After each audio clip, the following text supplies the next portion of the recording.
Hi everyone, welcome back to another video. In this video, we're going to be doing an analysis of my December 2022 results. I'm going to see just how I sold nearly $30,000 in royalties and by spending barely a penny on advertising. So in this month, I had 65 books live. 30 of these were high contents that I've generally outsourced, and 35 of these were medium contents that I've generally created myself. And I will say that I had about 900 or so no content books on my KDP account, but these account for less than 1% of my sales. For the sake of this video, I'm not going to bother including those. So we have 65 books which are actually selling on our account. So this means that 46% of these books are high contents and 54% of these are medium contents. Now, the business model that almost every single successful KDP publisher takes is to try many different niches. And when you have found that successful niche, then you want to publish as many books as possible within this niche to really milk that niche of every penny that you can really get out of it. So of these 65 medium and high content books, I have created 5 different niches or 5 different series of these books. So this means that it is a series of books that has 2 or more books in it. Now, some of these go up to about 15 or 16 books, I believe, and some of these are as small as 2. But this does mean that there are 15 standalone books. What I mean by standalone books is there is a book in a niche which I've then not pursued. And this basically means that the niche has not performed well enough that I thought it warranted making other books in this series. So these books generally haven't performed nearly as well. And almost all of my sales have come from the books within these 5 successful niches, but we'll have a very detailed analysis and breakdown of that later on in the video. Here we have our December 2022 total royalties, and as you can see, it is $28,016.58. This is a pretty crazy total to have made over 1 month of publishing. Bear in mind, I did absolutely no work over this month, and I ran basically no ads, as we will get to later on. As you can see here, it's from December 1st, 2022 to December 31st, although nearly all of these sales will come from December the 1st until December the 22nd, as that is when Amazon stops printing and shipping their books before Christmas, so people go absolutely crazy in this period. And I will say that it is a bit of a different split of sales during this time compared to the rest of the year, because stuff like medium content and low content make much better presence than high content. So the medium content sales in this month specifically go absolutely crazy, although the high content sales were also very good. And in fact, my best selling book of this month was also a high content. Now, as you can see here, it does say buy those 1,020 books. But as I said earlier, there are just over 900 books on this account which are no content, which I made years ago, which literally do not sell. So over 99% of all of these sales have come from these 65 medium and high content books, and nearly all of these sales have just come from the top performing niches. Here we are on Book Report. I'm just showing you this to show you that this is in fact, not stolen from anywhere. This is the real numbers. As you can see, the page moves around and all that. So here we have our total royalties for this month, but now we're going to have a proper breakdown of what we actually sold and where most of our success came from. Here's the royalty breakdown by day. So as you can see, it slowly climbs up to about December the 14th, and this day generally is the biggest day for all KDP publishers, where we sold almost $1,750, which is absolutely crazy in one day. But as you can see here, from about the 4th of December onwards, it was regularly over $1,000 per day, dipping down a little bit here. And then as soon as we hit December the 22nd, that is when they stopped shipping their books. So of course, it drops down a lot, although we still did manage to sell sort of over $250 a couple of days after Christmas. So these sales are absolutely crazy, really, when you think about it. These are the different earnings by marketplace, and you can get all of these different stats from Book Report or also on the KDP reports section. But as you can see here, the vast majority of books sold to Amazon.com, so in the US, and .co.uk, so in the UK, with 55% of these going to America. Now, if you've been following my results at all in the past, you'll know that I generally sell more books to the UK than I do to America. However, during this Q4 in 2022, and especially in December, I did have 2 books which sold almost exclusively to America, which are my first and third best-selling books, which is why the American market has now overtaken the UK market. But this is kind of how it should be, because there are so many more people in America. There's 6 times more people in America. So generally, publishers do sell about 6 times as much to America. And mine has always been skewed because I'm from the UK, so I think I know how to tap into that market well. But I think now we're finally sort of tapping into the US market and really making the most of these sort of high numbers there and the high sales that there are available.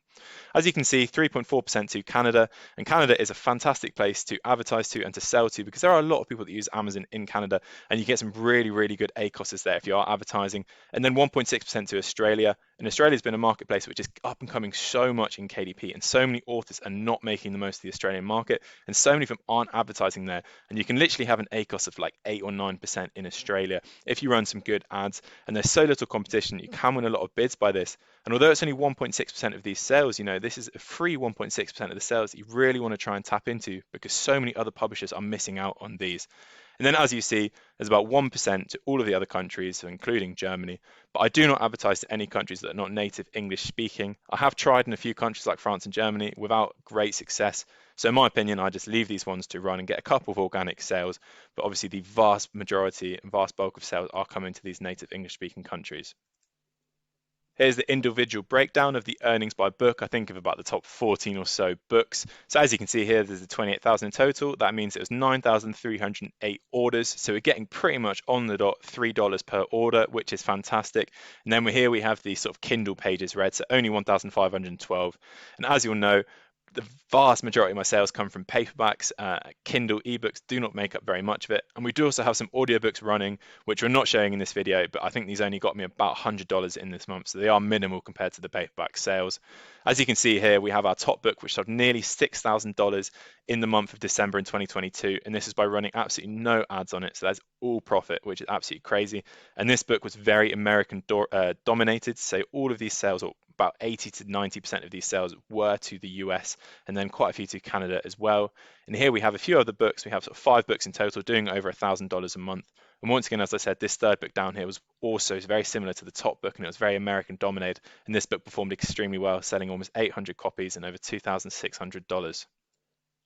Here is the pie chart of the different earnings, with the top selling book getting just over 21% of these sales. And as you can see here, the top 5 books actually get over 50% of the sales. So just as with almost every other business, the 80-20 rule really does apply to Amazon. So that means that you get 80% of your results from 20% of the work. As you can see here, the sort of top 5 books, or top 8, 9, 10 books are performing so well and getting the vast majority of the sales. But that is why it is so important to persevere with Amazon and to stick with it, because once you find that one book that sells well and that one niche that sells well, you can really make the most of it. But you really can't quit if you just get unlucky and you make a couple of these books here that are getting sort of 1% or less than 1% of these sales. If I'd stopped here, I would never have been able to find these sort of top selling books. So that is why you really want to persevere with Amazon, and eventually you will find these profitable niches that will end up making a large portion of your sales. So now we're going to evaluate the 5 different niches which I mentioned earlier. And as I said before, finding profitable niches is so important for KDP publishers, and this is where almost all of their money is made. People aren't making their bulk of their money from these random individual books which eventually become bestsellers. That is not how independent publishing works. Independent publishers find a couple of niches which are really profitable, and then they publish as many books as possible in this niche, and only when that is done do they ever try to move on to different ones. So our first niche is by far our most successful one, and this 48% is of the total money that we sold in December. So 48% of all of the December royalties that I sold have come from this one niche, which has 13 books in it, had a royalty of just over $13,300. Now, this was a high content niche. This niche was almost exclusively outsourced. I did write one of these books myself, and the other 12 books were outsourced to a really good writer, which I found on Fiverr and now I work with independently. And about 3 or 4 books within this niche were published either at the start of December or in late November. So these books have clearly not had very much time to be on Amazon, therefore they don't have any reviews and stuff, so they probably aren't selling as well as they really should be. So this number would have been even higher had these books had a little bit more time to sort of sell and develop on Amazon. Now, the second niche is a niche which is medium content, and I've created all of the interiors for the books of these. I will say I have outsourced most of the covers. Right at the start I didn't, but most of the sort of probably 12, 13 of the covers are outsourced, but all of the interiors were made by me, and they're all sort of quite achievable to be made and quite easy. These make up 29% of the overall royalties in December, which is just over $8,000 in royalties, and there are 16 books within this niche. The third niche has 15 books in it, and this accounts for 20% of the royalties sold in December 2022. And this actually includes my best-selling book of all time, although this book does no longer sell quite as well because it is about just over 3 years old now, or 2.5 years old now. But this niche is actually the first profitable and first successful niche that I really found on KDP. And this is the niche that really made me realize that there is so much money to be made on KDP, and sort of helped me give me a sort of starting hand into actually taking this more seriously and then eventually going full-time with KDP. But this niche did get me $5,712 in royalties, which is still absolutely fantastic, bearing in mind that a lot of these books were published in sort of late 2019, early 2020.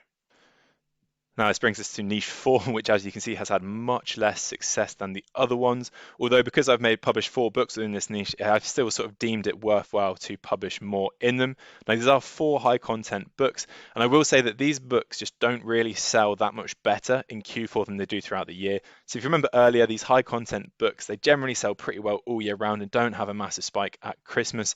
And these books have all sold over $1,000 in their lifetime, which I think is pretty good. And that is why I wanted 4 books made in this series, which is pretty much maxed out now. But in the month of December, they only sold about $351 each. And it's funny because they literally all sold about $85 each. It's pretty much all bang on the dot. And that is a good sign because it generally implies that sort of the same amount of people are buying multiple books in this series, because these books do lead on really nicely from each other. And this brings us to our final niche, which only has 2 books in it. And this was a bit of a speculative niche that I had sort of made, and it's very different to all of the other books.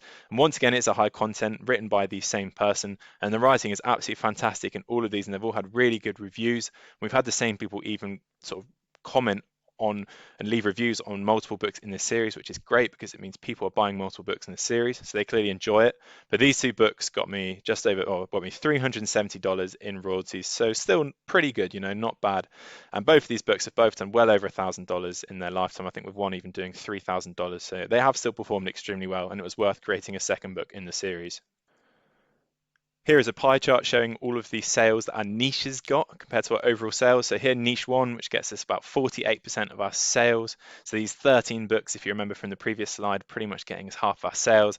And then niche 2 and niche 3 making up almost all of the rest. I think about 97% of all of the sales on this account were from 3 niches. And if you actually add those sort of 3 niches together, they only make up for just over half of the books. So as you can see here, about half of the books on my account are making up for, less than 3% or about 3% of sales, with this being niche 4, niche 5, and then this little purple slither here being the other about 15 other books, that I've made. Some of them I've outsourced, some of them are high contents, which really haven't had much success at all. So that shows that, even if I've had a fair amount of success with KDP, I've still published heaps and heaps of books, which have had basically little to no success, and maybe I've definitely made a loss on some of those books. So it just shows that you need to really persevere with the different books, try lots of different niches until you do find one of these niches, such as sort of these 3 niches that perform really well. So you find one of these, and then when you have them, then you run with it and you make sort of 13, 14, 15 books in the series, or as many books as is possible. Now, if you remember in the intro, I said that I basically spent no money on advertising. And what I mean by basically spent no money is I only ran a couple of ads in Australia, and these are my results in Australia. So I spent $72 with an ACOS of 8.99%, which is obviously an absolutely fantastic ACOS. Now, some of you may be asking, why did I not run ads over December? And that is a very good question. And the answer is that I was running a little experiment actually at the end of November and at the start of December, where I was just going to see how much advertising actually impacted sales, especially because we were creating a KDP course at this point. I wanted to sort of go a little bit more in depth into sort of how ads really do help you to perform and what actually happens if you turn your ads off, because in the past, I'd never really turned my ads off.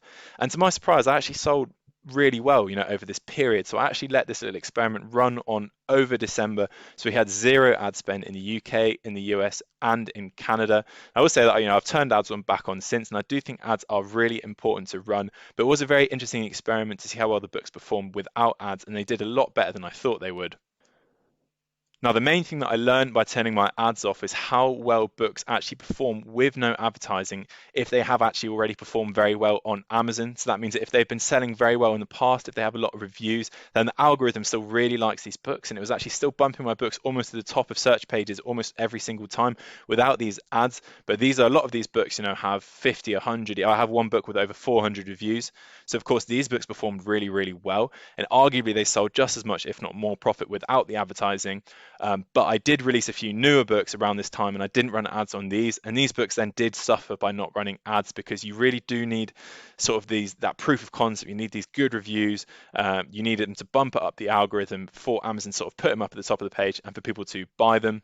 And I did think that, the established brand that I've got would help, and it definitely did help, but I didn't quite sort of pull through enough to get these brand new books performing well. But it does show that, you know, you can start to taper off or even turn off some of your advertising campaigns for your books that are performing really well, and it might not even impact your sales that much, and your sort of bottom line, the actual total profit that you take home at the end, can still be very, very impressive. So although this has been a video analysing my December 2022 results, I think there are some really important takeaways that you can take from this video and apply to your own KDP businesses. I've sort of tried to sum the three most important ones up in very short points here. So I think the first one is that you want to build a brand. And what I mean by that is you want to sort of create many series, and you find this niche, you want to create multiple books in a series, you want to make them recognizable. You want people coming back and clicking on your other books in your series because of your brand, because it's recognizable, because people click on that and they know that this is your book and it's related to the other books that they've bought. And the beauty about this is it means you can get so many repeat customers that buy your books without actually spending any money on the advertising campaigns that you are running, if you are running them, of course, which we were not for this month, but generally I would be running them. So building a brand is super important. The next one ties into step one. As you see, all three steps do sort of tie in together because they are really important, but that is develop your profitable niches as much as possible. When you find that niche which is really good and really profitable, you know, just keep publishing within it. Publish as many books as you can within this niche as possible that are still going to be relevant and profitable, you know, and are going to get good reviews from your customers. There's really no need to keep sort of dabbling around in the market trying to find new ideas when you already have such good ideas in your books that you can expand on. And this will only help to increase the sales of your original books. It will help to get more customers into your sort of brand, into your series. So it's a snowball of sort of good effects. And the final takeaway is that ads are very important at the start to get your book going, you know, to get it to the top of the search page so the algorithm likes it and so they get more reviews, but they become less and less necessary when the books and the brand become more established and more recognizable, and when Amazon knows that your book sells well, so therefore it bumps up the algorithm. So, you know, ads are very, very important at the start of your book, but you can start to taper them off a little bit once the big sales do start to come in on these books. So thanks for listening. I hope it's been an interesting video, and I hope you can take away some of these sort of key learning points and teaching points from this month and apply it to your own business, and hopefully have a really, really good Q4 in 2023.